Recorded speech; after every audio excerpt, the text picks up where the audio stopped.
ہر علاقے میں الگ الگ لوگوں کو دین کی خدمت کے لیے چن لیا جاتا ہے. اکیلا ایک بندہ ساری دنیا اور سارے سنسار کو تو چلا نہیں سکتا ہے. ہر جگہوں پہ دین کی خدمت تو کر نہیں سکتا ہے.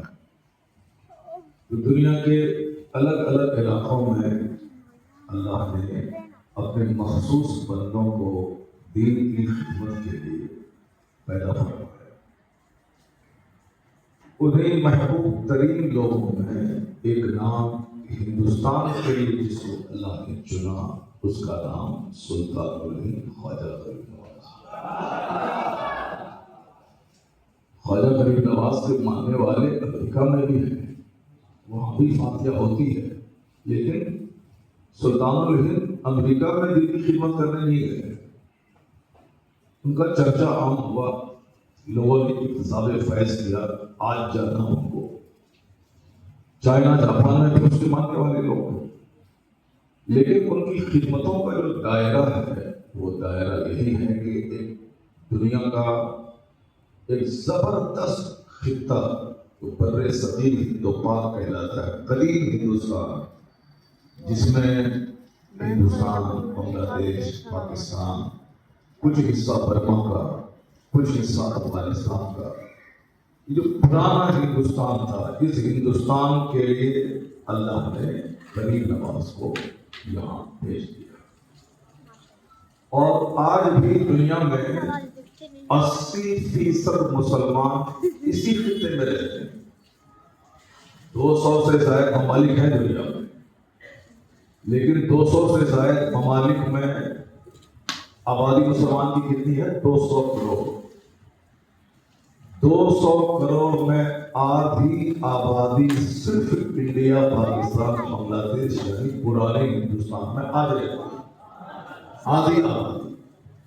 ہندوستان کی آبادی 140 کروڑ ہے، کم و بیش 4 لاکھ 10 لاکھ آگے پیچھے. مسلمانوں کی آبادی یہاں 30 سے لے کے 40 کروڑ ہے ہندوستان.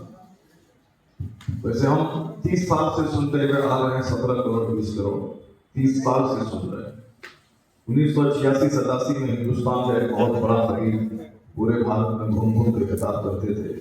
اس وقت پہ وہ 17 کروڑ اور 19 کروڑ بولتے تھے، اور آج 35 سال کے بعد بھی لوگ 17 اور 19 کروڑ بولتے ہیں. حقیقت میں ہندوستان کی آج کی آبادی 35 سے 40 کروڑ مسلمانوں کی آبادی.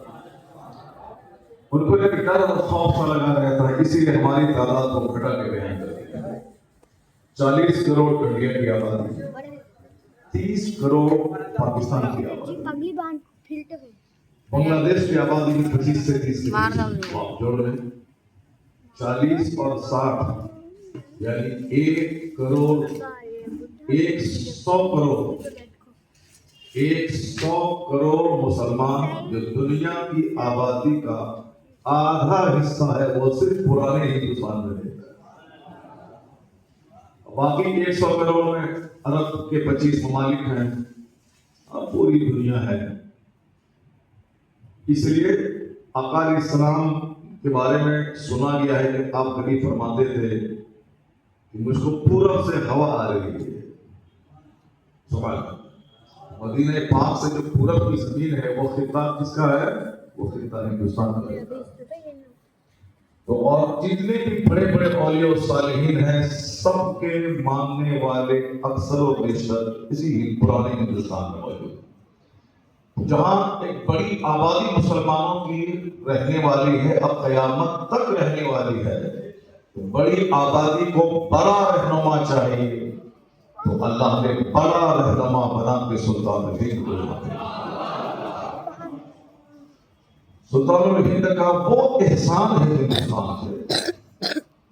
میں تو ابھی لگاتار کئی دنوں سے کہہ رہا ہوں کہ ہندوستان میں جتنی مسجدیں چمک رہی ہیں، جتنے مدرسے روشن ہیں، سروں پہ ٹوپیاں، چہرے پہ داڑیاں نظر آ رہی، اس میں سب سے بڑا رول خواجہ غریب نواز کا رہا ہے.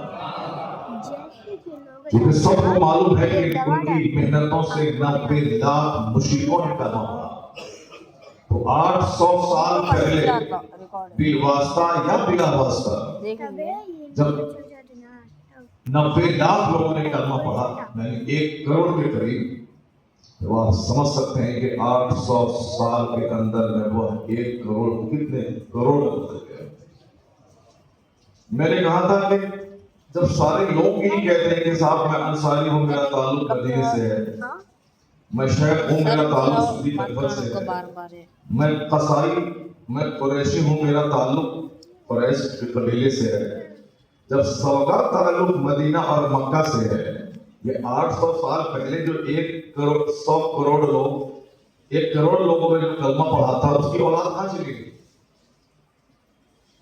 ہندوستان میں جو نسل کا مسئلہ ہے، خاندان کا، یہ بالکل ڈسپیوٹیڈ ہے، ایک مشروع سسپیکٹڈ معاملہ ہے۔ اس لیے کوئی کنفرملی نہیں کہہ سکتا ہے کہ میں صاحب شیخ ہوں، میں پٹھان ہوں، میں فلاں ہوں، میں فلاں ہوں، کیونکہ بہت سارے راجپوتوں نے کلمہ پڑھا، بہت سارے برہمنوں نے کلمہ پڑھا، بہت سارے جاٹ نے کلمہ پڑھا، ان سب کی جو اولاد ہوئی وہ اولاد کیا کہلائے گی؟ اس کا کنیکشن مدینے کے انصار سے تو نہیں ہو جائے گا، وہ تو ابھی 800 سال پہلے ایمان لائے تھے۔ تو اس لیے جو جس کے ہاتھ پہ ایمان لایا اپنے آپ کو ان کی طرف منسوب کر دیا۔ سید صاحب کے ہاتھ پہ ایمان لائے تو ایمان لانے والے اپنے آپ کو سید کر دیں گے، کوئی صاحب شیخ صاحب کے ہاتھ پہ ایمان لائے تو اپنے آپ کو شیخ کہلانے لگے۔ اس لیے ہندوستان میں نسب کا ہندوستان ہو یا پوری دنیا ہو، حضور نے کیا کہا؟ لا فضل لعربی علی عجمی ولا لعجمی علی عربی ولا لاسود علی ابیض ولا لابیض علی اسود الا بالتقوی۔